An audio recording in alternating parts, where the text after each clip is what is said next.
Hi ಸ್ನೇಹಿತರೆ, welcome to my YouTube channel. ನೋಡಿ, ನಾನಿಲ್ಲಿ ಮುಂಚೆನೆ ನೀರು ಇಟ್ಕೊಂಡಿದೀನಿ.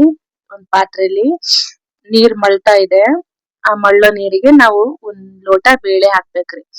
ಒಂದ್ ಲೋಟ ಅಂದ್ರೆ ಒಂದು 1/4 ಕೆಜಿ ಅನ್ಕೊಳ್ಳಿ. ಆ ಬೇಳೆ ಚೆನ್ನಾಗಿ ಬೇಯ್ಬೇಕ್ರಿ. ತೀರಾ ಮೆತ್ತಗ್ ಬೇಯಬಾರ್ದ್ರಿ, ಸ್ವಲ್ಪ ಮೀಡಿಯಮ್. ನೋಡ್ರಿ ಈ ತರ. ಯಾಕಂದ್ರೆ ನಾವು ಅದ್ರಲ್ಲಿ ಬೆಲ್ಲ ಜಜ್ಜಿ ಹಾಕ್ತಿವಿ ಅಲ್ವಾ, ಬೆಲ್ಲ ಕರಗುತ್ತೆ.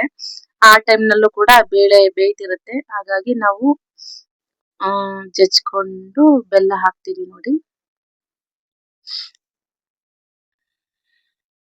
ಮಿಕ್ಸ್ ಮಾಡ್ಕೋಬೇಕ್ರಿ. ಬೆಲ್ಲ ಬೇಳೆನ ಮಿಕ್ಸ್ ಮಾಡ್ಕೋಬೇಕ್ರಿ. ನಂತರ ಲೋ ಫ್ಲೇಮ್ ಅಲ್ಲಿ ಇಟ್ಟು ಗ್ಯಾಸ್ ಮೇಲೆ ನಾವು ಅದನ್ನ ಬೆಲ್ಲನ ಕರ್ಸ್ಕೋಬೇಕ್ರಿ. ಆ ಬೆಲ್ಲ ಕರಗೋ ತನಕ ನೋಡಿಲಿ ಸ್ವಲ್ಪ ಶುಂಠಿ, ಒಂದ್ ಸ್ವಲ್ಪ ಉಪ್ಪು ಟೇಸ್ಟಿಗೆ ಚೆನ್ನಾಗಿರುತ್ತೆ ರೀ, ಹಾಕಿ ಮಿಕ್ಸ್ ಮಾಡ್ರಿ. ಓಕೆ, ಇದನ್ನ ಲೋ ಫ್ಲೇಮ್ ಅಲ್ಲಿ ಇಟ್ಟು ನೆಕ್ಸ್ಟ್ ಮೈದಾ ಹಿಟ್ಟು ಕಲ್ಸ್ಕೊಳ್ಳೋಣ್ರಿ. ನೋಡ್ರಿ, ಮೈದಾ ಹಿಟ್ಟು ಒಂದ್ ಸ್ವಲ್ಪ ಸಾಲ್ಟ್, ಒಂದ್ ಸ್ವಲ್ಪ ಚಿಟಿಕೆ ಅರಿಶಿನ, ಒಂದ್ 2 ಸ್ಪೂನ್ ಎಣ್ಣೆ ಹಾಕೊಂಡು ನಾವು ಕಲ್ಸ್ಕೋಬೇಕ್ರಿ. ಅಂದ್ರೆ ಮೈದಾ ಹಿಟ್ಟು ಯಾವ ರೀತಿ ಕಲ್ಸ್ಕೋಬೇಕಪ್ಪ ಅಂದ್ರೆ, ತುಂಬಾ ಮೃದುವಾಗಿರಿ, ತುಂಬಾ ಗಟ್ಟಿಗೂ ಅಲ್ಲ, ಮಿದುವ ಅಲ್ಲ, ಮೀಡಿಯಂ ಆಗಿ ನಾವು ಕಲ್ಸ್ಕೋಬೇಕ್ರಿ. ಹೋಳಿಗೆ ಚೆನ್ನಾಗ್ ಬರುತ್ತೆ. ಇಲ್ಲಾಂದ್ರೆ ಹೋಳಿಗೆ ಚೆನ್ನಾಗ್ ಬರೋದಿಲ್ಲ ಕಣ್ರಿ. ಮೈದಾ ಹಿಟ್ಟು ಕಲ್ಸ್ಕೊಳ್ಳೋದ್ರಲ್ಲಿ ಇದೆ. ಸ್ವಲ್ಪ ಸ್ವಲ್ಪ ನೀರ್ ಹಾಕೊಳ್ತಾನೆ ನಾವು ಕಲ್ಸ್ಕೋಬೇಕ್ರಿ. ನೋಡಿ, ಈ ತರ ಕಲ್ಸ್ಕೋಬೇಕ್ರಿ. ಮತ್ತೆ ಸ್ವಲ್ಪ ಕೈಗೆ ಸ್ವಲ್ಪ ಎಣ್ಣೆ ಹಾಕೊಂತ ಕಲ್ಸ್ಕೊಡ್ರಿ. ಎಣ್ಣೆ, ಸ್ವಲ್ಪ ನೀರು. ನೋಡ್ರಿ, ಈ ತರ ಮಿದುವಾಗಿ ಮೆತ್ತಗೆ ಕಲ್ಸ್ಕೋಬೇಕ್ರಿ. ಮುಚ್ಚಿಡನ್ರಿ, ಒಂದ್ ಅರ್ಧ ತಾಸು ನೆನಿಲಿ ಇದನ್ನ. ನೆಕ್ಸ್ಟ್ ಬೇಳೆ ನೋಡೋಣ, ಬೆಲ್ಲ ಕರಗಿದೆಯೇನೋ. ಕರಗಿದೆ ನೋಡಿ, ಎಷ್ಟು ಚಂದ ಬಂದಿದೆ.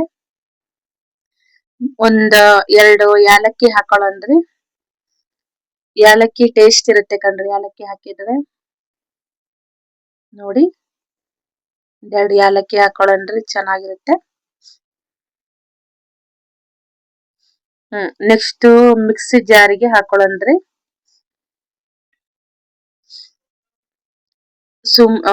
ಏನ್ ಗೊತ್ತಾ, ತುಂಬಾ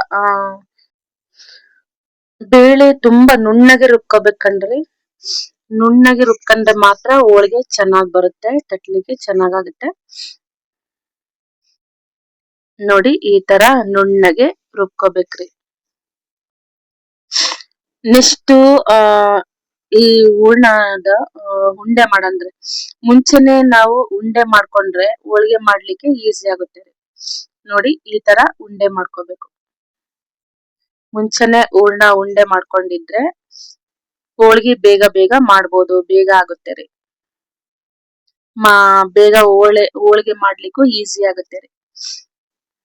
ನೋಡಿ, ಈ ತರ. ನೆಕ್ಸ್ಟ್ ಮೈದಾ ಹಿಟ್ಟು ನೆಂದಿದೆ, ಹೋಳಿಗೆ ಮಾಡೋಣ ಬನ್ನಿ. ನೋಡ್ರಿ, ಕೈಗೆ ಸ್ವಲ್ಪ ಎಣ್ಣೆ ಹಚ್ಕೊಂಡು ನಾವು ಮೈದಾ ಹಿಟ್ಟು ತಗೋಬೇಕು. ನೋಡಿ, ಎಷ್ಟು ಮಿದುವಾಗಿ ಕಲ್ಸ್ಕೊಂಡಿವಿ ಮೈದಾ ಹಿಟ್ಟು ಅಂದ್ರೆ, ಎಷ್ಟು ನೋಡ್ರಿ. ಈ ತರನೇ ಕಲ್ಸ್ಕೊಂಡ್ ಮಾಡ್ಬೇಕ್ರಿ. ನೋಡ್ರಿ, ಹೋಳಿಗೆ ತಟ್ಲಿಕ್ಕೆ ಎಷ್ಟು ಈಸಿ ಆಗುತ್ತೆ ನೋಡಿ, ಎಷ್ಟು ಚೆನ್ನಾಗ್ ಬರುತ್ತೆ ನೋಡಿ ಹೋಳಿಗೆ ತಟ್ಲಿಕ್ಕೆ. ಮೈದಾ ಹಿಟ್ಟು ಕಲ್ಸ್ಕೊಳ್ಳೋದ್ರಾಗೆ ಮತ್ತೆ ಹೂರ್ಣ ರುಬ್ಬೋದ್ರಲ್ಲಿ ಇದೆ ರೀ. ಹೂರ್ಣ ತುಂಬಾ ನುಣ್ಣಗೆ ರುಬ್ಕೋಬೇಕು, ಮೈದಾ ಹಿಟ್ಟು ತುಂಬಾ ಸ್ಮೂತ್ ಆಗಿ ಕಲ್ಸ್ಕೋಬೇಕು. ನೋಡಿ, ಯಾವ ತರ ಬರುತ್ತೆ ಹೋಳಿಗೆ. ಸ್ವಲ್ಪನೂ ಹರಿಯಲ್ಲ ಕಣ್ರಿ, ಹರಿಲಿಲ್ದಂಗೆ ಹೋಳಿಗೆ ಮಾಡ್ಬೋದು. ನೋಡಿ, ಎಷ್ಟು ಚಂದ ಉಂಟು ಅಲ್ವಾ ಹೋಳಿಗೆ, ಎಷ್ಟು ಚಂದ ಬಂದಿದೆ. ಮತ್ತೆ ಒಂದ್ ಸ್ಪೂನ್ ಎಣ್ಣೆ ಹಾಕ್ರಿ.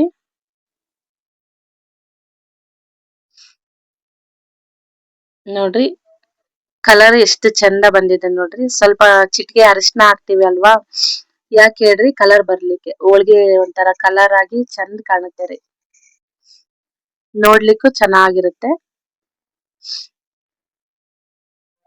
ನೋಡ್ರಿ